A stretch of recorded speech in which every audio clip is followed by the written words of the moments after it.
Hi everyone, welcome to 5-Quote Shakespeare Hamlet Theme Analysis. In this series, we'll look at a total of 15 different themes, and in this video, we'll look at self versus society duty.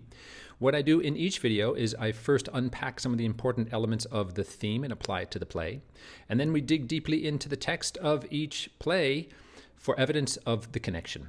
If you find these videos useful, please like and subscribe, and if you make a donation, you get a complete set of the PDFs I use in this series. See the description for details. The problem of self versus society is a big problem for everyone in this play. You can use the timestamps to skip forward if you need to. All characters are trapped between their sense of duty to themselves and their sense of duty to society.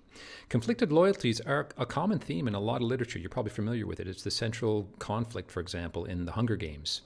Because societies do two things. One, they nurture us and they provide stability for us. Without societies, we wouldn't be much of anything. We'd be animals living on a mountaintop somewhere all alone.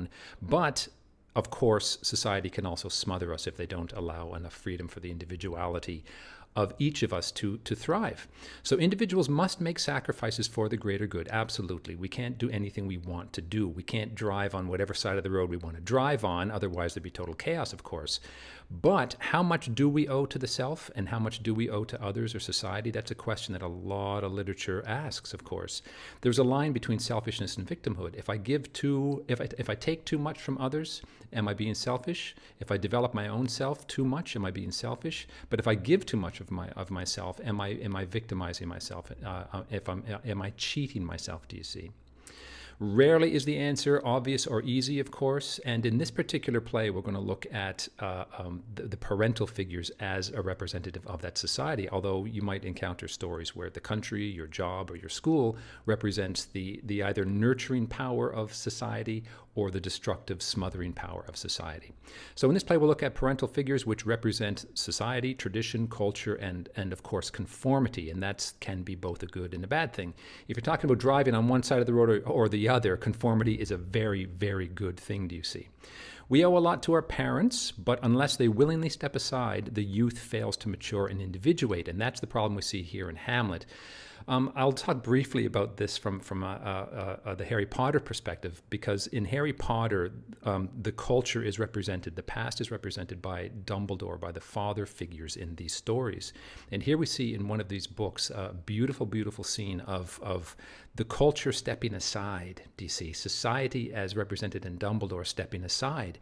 And Harry Potter has to kill society, kill his father, do you see, the father figure, in order for Harry Potter to become the new Dumbledore, for Harry Potter to become himself.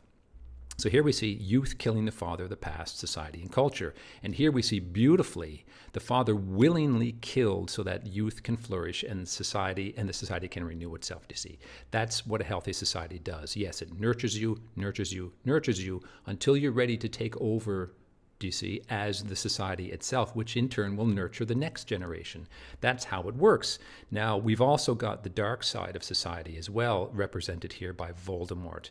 And here we see Ophelia saying, basically talking to society, Voldemort, her own father, do you see, saying, "I shall obey my lord. I shall obey my lord," is what she says. Harry, too, he says to his mother, I shall in all my best obey you, Madam, do you see. So these are the youths that are not able to overcome the oppressiveness of society and become themselves. And that's what we're going to talk about today, that tension between the needs of the self and the needs of society. I explore this more in my hero's journey discussion in one of my first videos, so you can go have a look at that. These poor guys really are trapped between duty to the self, duty to their loyalty to their friend Hamlet, which would be the integrity, the true self, and society as represented in as daunting a figure as the king himself, do you see? So we do have to have sympathy for these guys, although they do very much betray themselves by betraying their loyalty to their friend, DC. So should they betray their friends and themselves out of duty to their country, as they believe? Now, this is the complicating factor. They do believe that the cosmos is at stake here. If the king's life is at stake, then the great chain, if the king is taken out of the picture, murdered unlawfully, unnaturally, then the great chain of being is disrupted, as I've talked about in my Hero's Quest Wasteland video. They believe that they're doing a good thing. They say right here, they say, Most holy and religious fear it is to keep those many, many bodies safe that live and feed upon your majesty. The king is the linchpin of everything in society. And if you get rid of that, then all hell breaks loose. Literally, hell breaks loose and chaos reigns, do you see? So they think they're doing a noble deed. They think they're being heroes, do you see?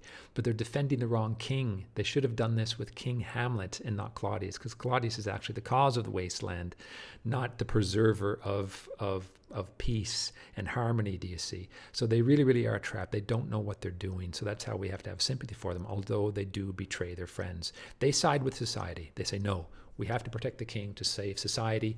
We have to forego our loyalty to ourselves and loyalty to our good, loving friend Hamlet, do you see? They side with society. It's quite interesting, do you see? Should the requirements of the self and friendship take precedence over the need of society? Well, if you're defending the whole cosmos, no, you might have to sacrifice your friend, do you see? Here's the heartbreak here, do you see? This heartbreak reveals the devastating tension that can arise between that struggle between the self and society.